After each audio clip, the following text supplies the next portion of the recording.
Peut-être avez-vous lu l'article de Thomas Friedman dans le New York Times du 5 février dernier, où Friedman analyse les 2 premières semaines de l'administration Trump, comparant le nouveau gouvernement à ce docteur qui arrive dans une chambre de patient et qui dit « Bonjour Brenda ».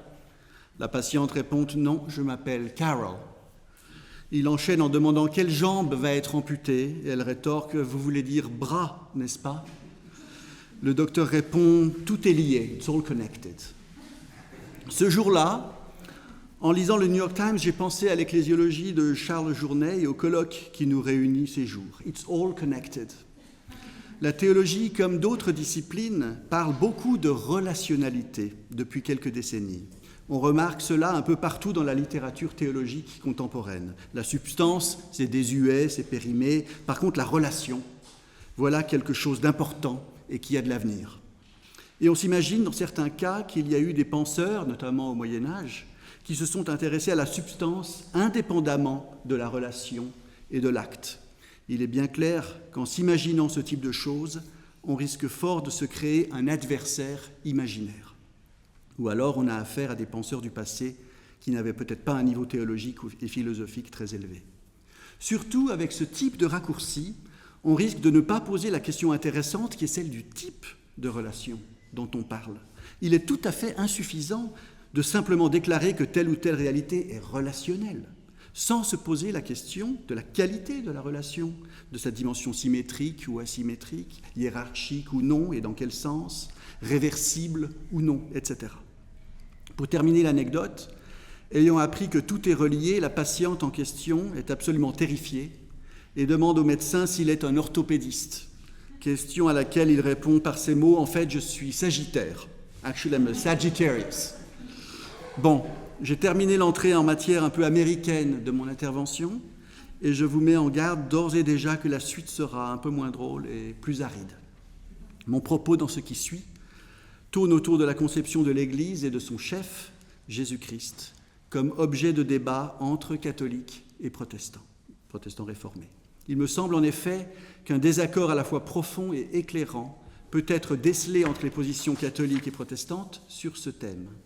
Nous le savons bien, c'est sur ce type de questions ecclésiologiques et des ministères, comme représentation ou non du Christ lui-même, que le dialogue œcuménique continue d'achopper, malgré la bonne volonté, voire l'irénisme, de bon nombre d'actrices et d'acteurs de ce dialogue. Dans un premier temps, je présenterai certaines affirmations de Karl Barth, puis de Charles Journet, sur le rapport ou le lien entre l'Église comme corps et sa tête, le Christ. Nous n'y verrons pas tellement d'irénisme, et à mes yeux, c'est un point plutôt positif. Le dialogue œcuménique peut être lénifiant lorsqu'il recherche les convergences à tout bout de champ, parfois au prix d'un nivellement de différences théologiques qu'il convient plutôt d'accueillir et de respecter, plutôt que de chercher à les réconcilier et à les emboîter les unes les autres en lissant les angles. S'il y a un enrichissement dans la pluralité des perspectives, si le but de la démarche œcuménique n'est pas l'uniformité, mais bien l'unité, pourquoi ne pas accueillir nos différences en admettant que certaines d'entre elles sont bénéfiques et bonnes et qu'elles n'ont pas forcément à nous diviser. Dans un deuxième temps, je chercherai à évaluer ces affirmations respectives, Barth et Journet, sans chercher à les harmoniser. En fait, je devrais passer un peu rapidement sur cette partie. Nous verrons que les analyses proposées par David Tracy des différences entre une certaine théologie protestante et une certaine théologie catholique, à savoir le conflit entre une vision dialectique et une vision analogique de la réalité, se voient confirmées dans le débat qui nous intéresse. Mais encore une fois, je devrais passer cette section-là du texte. Un théologien réformé comme Karl Barth n'hésite nullement à reprendre l'affirmation de ses épîtres, Éphésiens, Colossiens notamment. Il y voit même une affirmation essentielle pour bien comprendre ce qu'est l'Église chrétienne. Barth consacre une partie importante des prolégomènes à la kirchliche Dogmatik, à la question de l'Église. Il s'agit des 2 premiers tomes de cette énorme entreprise théologique menée pendant plus de 3 décennies, de 1930 environ jusqu'au milieu des années 60. Ces 2 tomes de prolégomènes sont parus en 1932 puis en 1938. Entre ces 2 dates, beaucoup d'eau a coulé sous les ponts et l'Allemagne était passée d'un régime démocratique en crise profonde à un régime autoritaire et dictatorial, et même totalitaire. Vous entrevoyez déjà le fait que ce n'est en rien une coïncidence si Barth, en 1932, puis de manière encore plus forte, 6 ans plus tard, a eu à cœur de souligner le fait que Jésus-Christ est non seulement la tête, mais l'unique tête de l'Église. À lui seul et à personne d'autre, l'Église doit être soumise et se soumettre toujours à nouveau. L'accent que Barth met sur le Christ comme chef de l'Église et comme unique chef de l'Église ne doit pas être dissocié du contexte culturel et politique des années 30. Karl Barth n'a pas élaboré sa dogmatique ecclésiale dans un espace vide.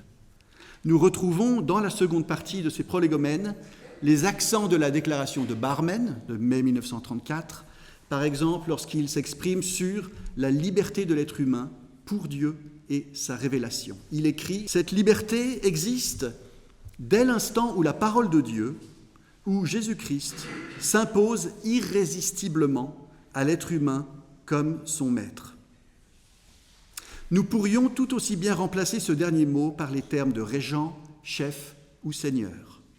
Il exprime en effet la position éminente de Jésus-Christ et implique que vis-à-vis de lui, nous sommes des disciples, des élèves, des adhérents, des serviteurs. Le mot « maître » doit être défini ici selon l'analogia fidei. Il existe en effet beaucoup de maîtres, beaucoup de régents, beaucoup de chefs et de seigneurs. Il se distingue de Jésus-Christ, la parole de Dieu, en ce sens que l'on peut ou même que l'on doit avoir à n'importe quel moment la liberté de s'en libérer et de leur échapper, partiellement ou complètement. Habituellement, nous considérons à juste titre comme un symptôme morbide le fait qu'un être humain subisse l'emprise d'un maître ou d'un chef au point de ne plus pouvoir y échapper. Or, dans la relation de l'être humain à Jésus-Christ, la chose est non seulement normale, mais encore la seule solution possible. L'effusion du Saint-Esprit a pour effet de donner à l'être humain un maître définitif et auquel il ne peut pas échapper, Jésus-Christ. Fin de citation. Le Christ est le maître de la communauté chrétienne et de tous les membres qui constituent cette dernière.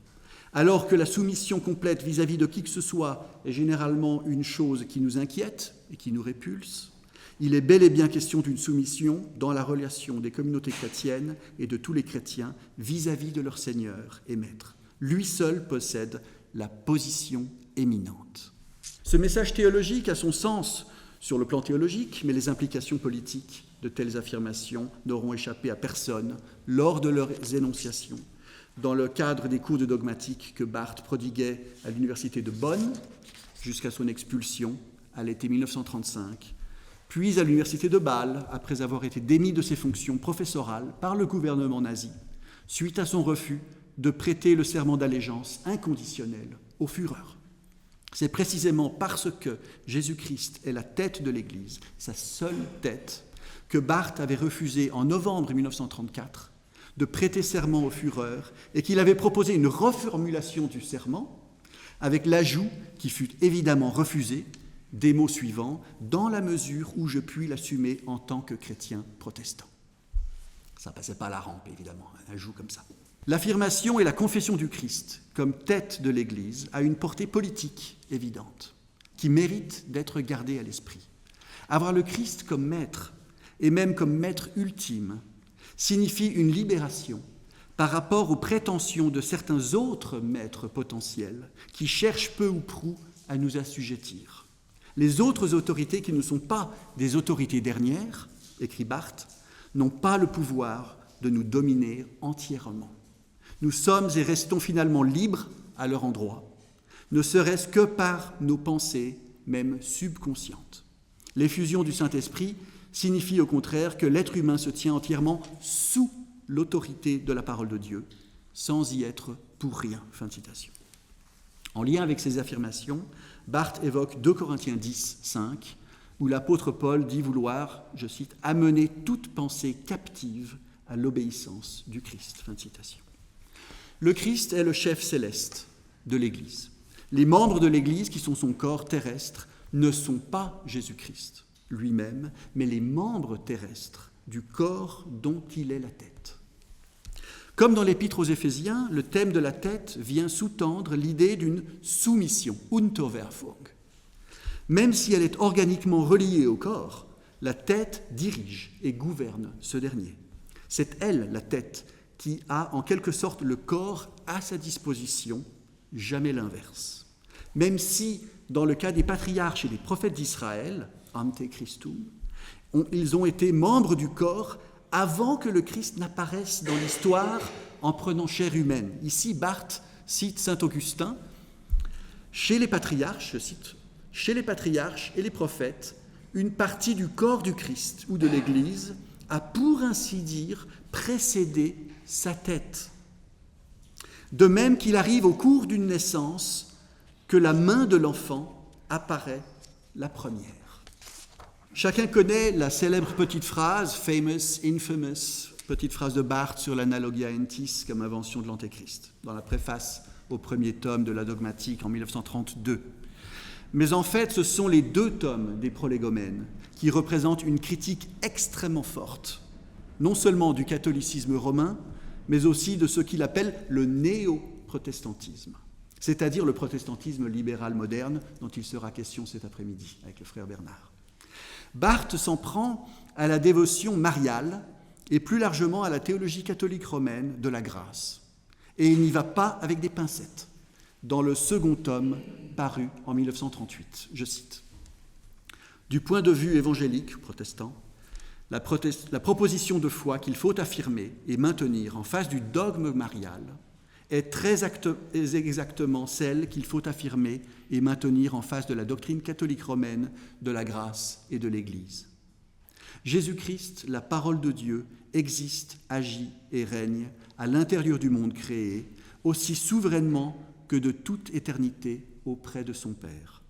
Certes, il existe, agit et règne au cœur de l'humanité, dans et par son Église, mais de telle façon cependant que sur toute la ligne, il est et reste le Seigneur.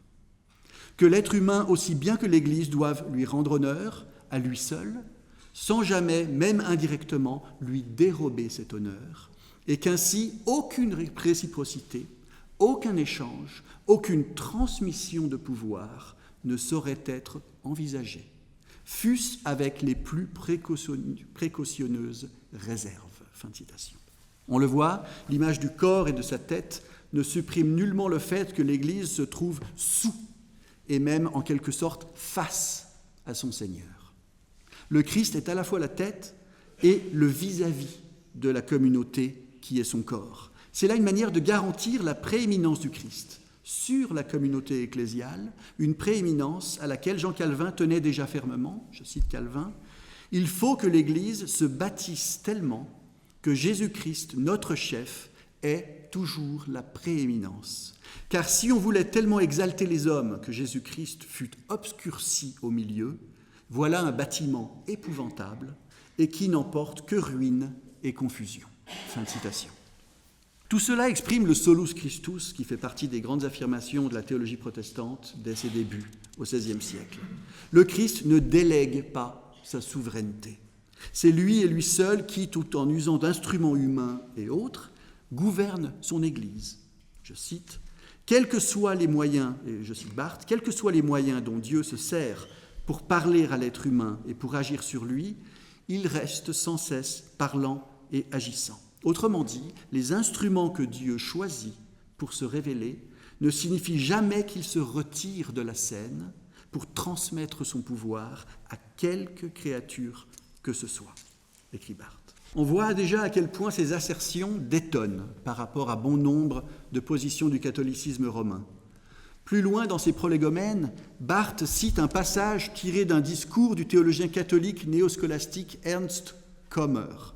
Il ne cite pas Journet, Barth, dans les années 30. Mais il cite par contre Ernst Kommer, c'est théologien néoscolastique, 1847-1928, professeur de théologie à Vienne, qui écrit à l'occasion du 25e anniversaire du pontificat de Léon XIII, « Affirmamus, ecclesiae esse unum caput, in duabus personis distinctis, Christos qui licet, et Petro. Sicut humanitas Christi est quasi instrumentum animatum conjunctum divinitatis, quae propria filii est, Simili quoque modo pontifex maximus dicit potest primarum instrumentum humanum animatumque ipsius verbi incarnati ac divinitatis, quacum conjunctus est auctoritate vicarii universa. Recte igitur papa alter Christus appella batur. Voilà, il fallait un théologien réformé pour vous balancer du latin comme ça. Un seul chef en deux personnes distinctes, à savoir le Christ et l'apôtre Pierre, ainsi que les successeurs de ce dernier sur le trône pontifical. Et donc le pape est justement nommé Alter Christus. Barth, qui n'a pas oublié la parole de Jésus sur la poutre qui se trouve dans l'œil de celui qui décèle une paille dans l'œil de son prochain, commente de la manière suivante. Je cite. Avant de crier au blasphème, on fera bien de relire par exemple les définitions générales que le théologien protestant Alois Biedermann croit pouvoir donner en se basant sur la divinité et l'humanité du Christ, de la qualité d'enfant de Dieu au sens biblique et ecclésiastique. Si l'on reconnaît que le pape est un alter Christus au moment où il agit en vertu de la charge qui est la sienne, si l'on admet qu'il est l'instrument humain auquel la divinité s'est définitivement liée, on ne comprend pas pourquoi on ne verrait pas dans les définitions bibliques et ecclésiastiques de l'homme-dieu des précisions générales sur le rapport qui existe entre la divinité et l'humanité, entre l'esprit absolu et la créature finie. Fin de citation. Autrement dit, les protestants ne sont pas en reste en matière d'énoncés dogmatiques ou doctrinaux problématiques. Et la théologie protestante moderne ferait bien de soumettre tout ce qu'elle affirme à la critique que doivent exercer sur elle les Écritures. Comment remédier à ces errements théologiques qu'il perçoit ?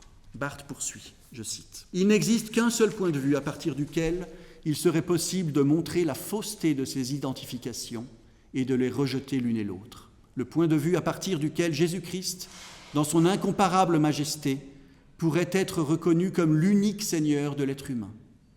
Mais c'est précisément le point de vue qui a été délibérément écarté par l'Église romaine et avec elle nous aurons garde de l'oublier par l'ensemble du monde moderne non catholique dressé contre le nouveau dogme de l'infaillibilité papale.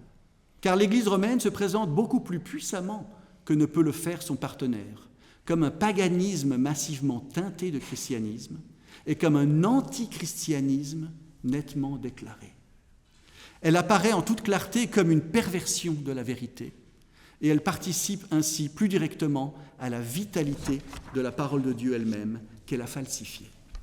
La décision qui compte, en l'occurrence, ne surgira pas de cette querelle de famille, elle interviendra et elle intervient sur le front de bataille où le catholicisme et le monde moderne rencontrent conjointement une Église évangélique soumise à l'Écriture sainte. Fin de citation.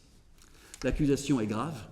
Elle rappelle d'ailleurs, de par l'usage de l'expression antichristianisme, celle déjà évoquée de la préface au premier tome de la dogmatique concernant l'analogie de l'être. C'est pourtant ce théologien-ci que certains des jeunes théologiens et autres intellectuels catholiques les plus importants et les plus prometteurs de l'époque, début des années 30, comme Yves Congar, Gabriel Marcel, Jacques Maritain ou Étienne Jouilson, écoutaient avec une grande attention au printemps 34, quand Barth vient à Paris.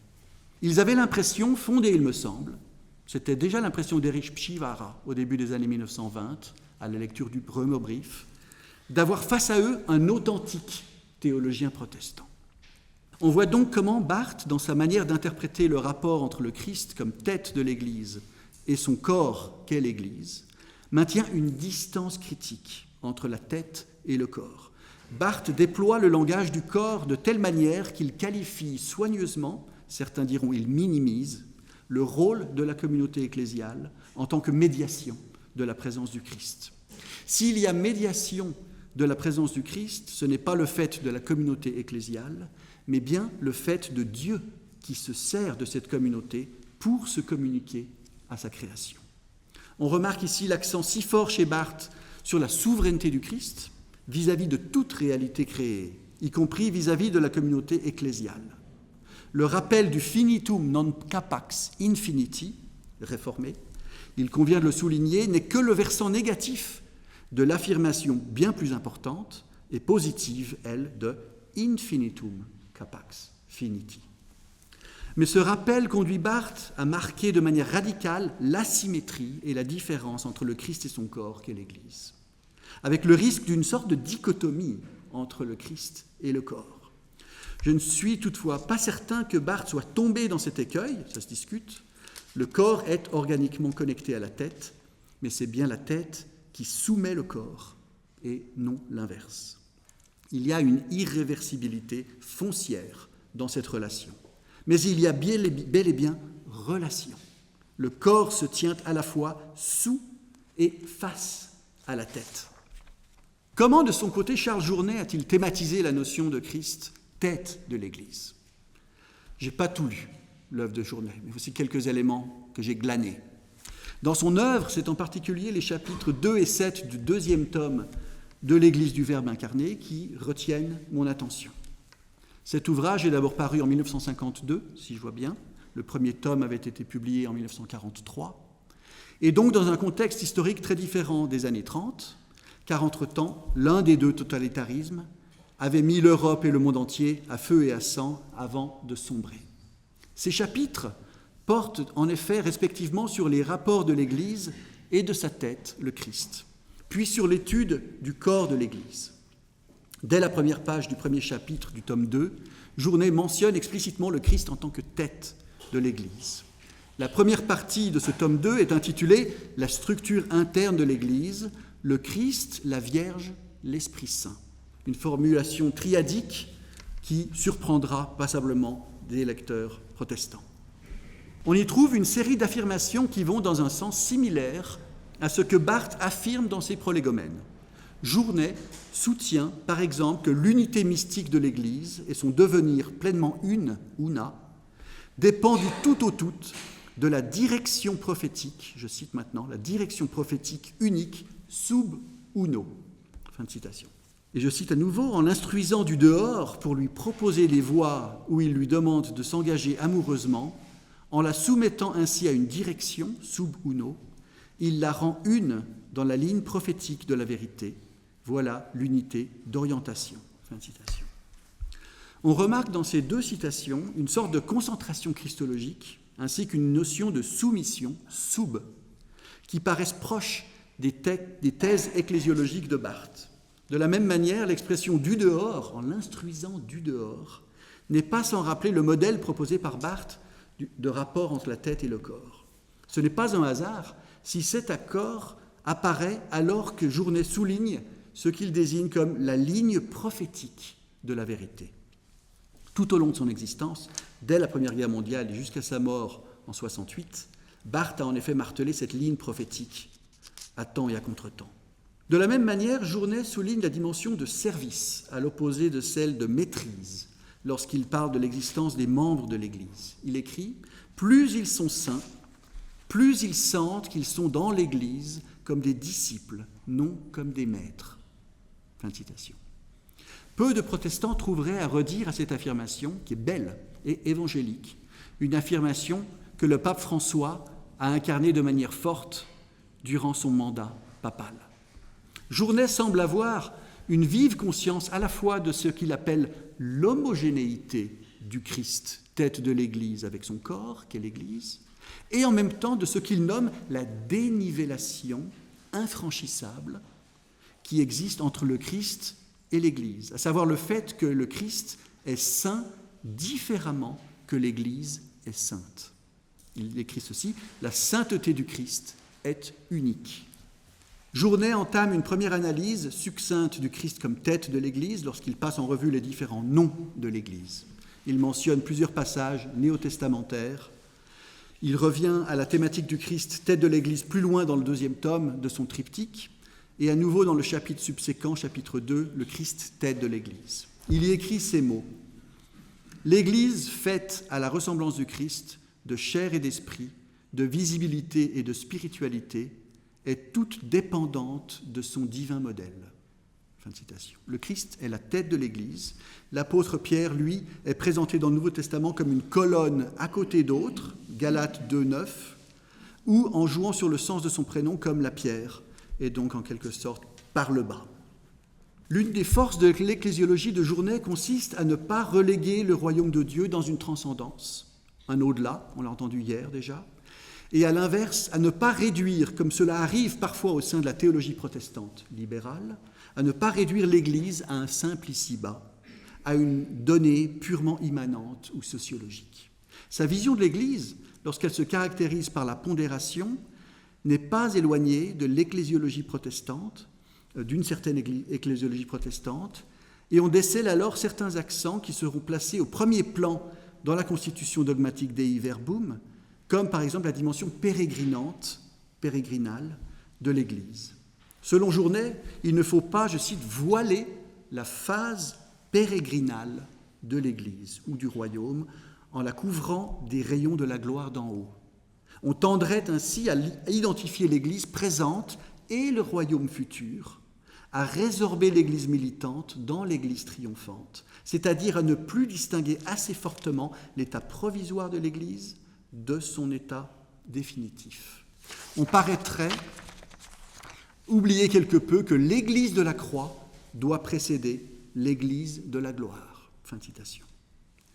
Pas d'identification pure et simple, donc, entre l'Église présente et le royaume futur. Peu de théologiens protestants contesteront cela.